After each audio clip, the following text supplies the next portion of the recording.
Je viens de finir la série Heartstopper et je m'attendais pas exactement à ça. En fait, moi je pensais que c'était une série feel good avec de la romance LGBT et quand je suis arrivée à la fin de mon visionnage, c'est pas comme ça que j'aurais décrit ce que je venais de regarder. C'est pas si feel good que ça.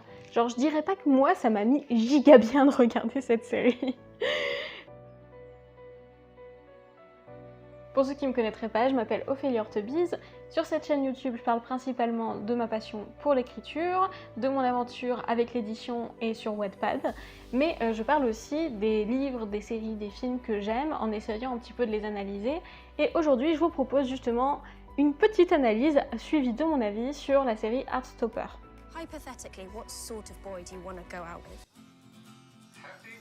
De quoi ça parle, Heartstopper ? C'est l'histoire de Charlie, un lycéen gay qui fait la rencontre de Nick et tombe presque immédiatement sous son charme. Sauf que Nick a l'air hétéro. Alors oui, présenté comme ça, on s'attend à quelque chose de vraiment mignon. Et la bande-annonce m'a clairement induite en erreur.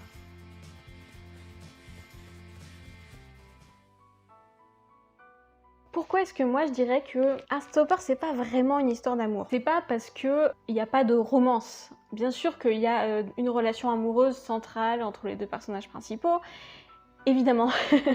Mais je veux dire, quand on regarde vraiment ce que c'est les enjeux principaux de la série, autour de quoi tourne l'intrigue, les conflits, etc., l'amour c'est plutôt un moteur de l'action, c'est ce qui motive les gens à agir, mais le vrai thème central, c'est le coming out. Si on regarde bien, il n'y a absolument aucun doute sur le couple entre Nick et Charlie. Dès le départ, ils ont l'air de bien s'aimer. Dès l'épisode 3, si je ne m'abuse, ils s'embrassent. L'enjeu, c'est pas vraiment les sentiments de l'un pour l'autre ou leur envie d'être ensemble. On sait qu'ils ont envie d'être ensemble. L'enjeu véritable, c'est de gérer ce coming out. Est-ce que j'ai envie d'avoir une relation où je reste dans le placard? Est-ce que je suis prêt à cette épreuve du coming out? Est-ce que je vais m'y exposer par amour? C'est plutôt ça finalement les enjeux quand on y réfléchit et ce qui alimente les différentes péripéties dans l'intrigue. Moi je trouve que c'est quand même beaucoup tout ce qui tourne autour du coming out. Et même si les sentiments des personnages les uns pour les autres ça compte, je trouve pas que ça prenne l'essentiel de l'histoire. Prenons un exemple. Le moment où Charlie accompagne Nick et ses amis au cinéma. On a d'abord une scène romantique très douce, très sympa, mais ensuite de l'homophobie,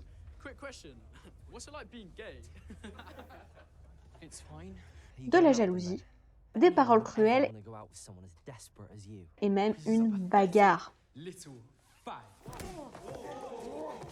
La romance passe très rapidement à l'arrière-plan parce que l'enjeu principal, c'est de composer avec un cercle social qui n'accepte pas l'homosexualité. Quand on y réfléchit, cette histoire, elle nous parle quand même de la peur de faire son coming out, de la façon dont le regard des autres va changer sur vous une fois qu'ils sauront que vous êtes homosexuel, de l'homophobie plus ou moins ouverte et déclarée qui découle de ce coming out, des doutes qui précèdent la prise de conscience. Et d'ailleurs, vous remarquerez que la série se clôt dans le dernier épisode sur un coming out de Nick à sa mère. Alors bien sûr, c'est aussi le moment où il y a la confirmation du fait que Nick et Charlie sont en couple et où ils se réaffirment leurs sentiments amoureux l'un pour l'autre, mais ça reste encore lié au coming out. C'est parce que je suis prête à faire mon coming out que je suis officiellement ton petit ami. Et puis, une des scènes les plus intenses émotionnellement de cette fin de saison, c'est le moment où Nick dit à Charlie qu'il l'aime tellement qu'il est prêt à affronter le regard des autres sur sa bisexualité. My life is way better because I met you. You don't have to say that. I do. And I'll keep on saying it until you believe me. But I don't care about getting into fights or pissing off my mates or anything like that. It's all worth it to be with you. I believe you. Ça parle quand même d'émotions ultra violentes, même si le traitement est très doux et très rassurant. Mais c'est quand même une histoire qui est beaucoup marquée par le conflit aussi entre les protagonistes, avec leurs angoisses d'adolescents, leurs peurs, leurs doutes, leurs sentiments parfois d'être abandonnés, la peur d'être exclus. Le poids de l'homophobie, malgré tout, est omniprésent dans cette série. Alors bon, bien sûr, c'est pas un drame. Il n'y a pas que de ça, il y a aussi beaucoup de moments de douceur, de tendresse, Et puis, il y a un message général qui est extrêmement positif, qui est porteur d'espoir, parce que moi, ce que je vois dans cette série, c'est que c'est vrai que parfois, on va blesser des gens ou on va être blessé, mais ça empêchera pas de vivre des belles histoires d'amour, et même ça vaut le coup. Et puis, on peut commettre des erreurs, ça veut pas dire que personne ne nous aime, ça veut pas dire qu'on va perdre tous ses amis, ça veut pas dire que notre entourage va se détourner de nous. C'est vraiment très beau. C'est vrai.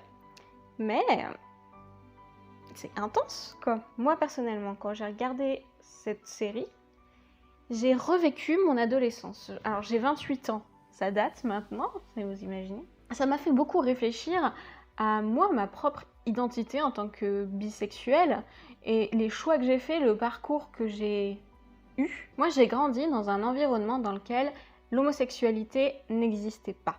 Et la bisexualité encore moins, vous pensez. Tout le monde partait du principe que tout le monde était hétéro, que ce soit l'école, mes amis, ma famille, tout le monde était apparemment hétéro, hein, et tout le monde considérait que je l'étais.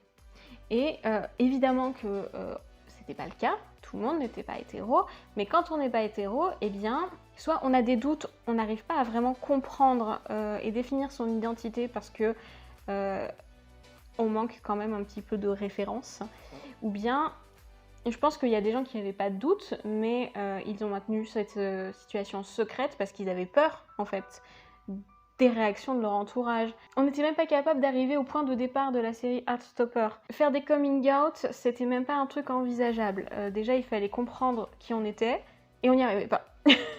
En tout cas, moi, dans mes années collège et lycée, l'écrasante majorité de mon entourage se présentait comme hétérosexuel. Et il y a des gens ensuite, j'ai su qu'ils l'étaient pas, évidemment, mais ils ne l'avaient pas dit. Il y avait une norme hétérosexuelle extrêmement forte.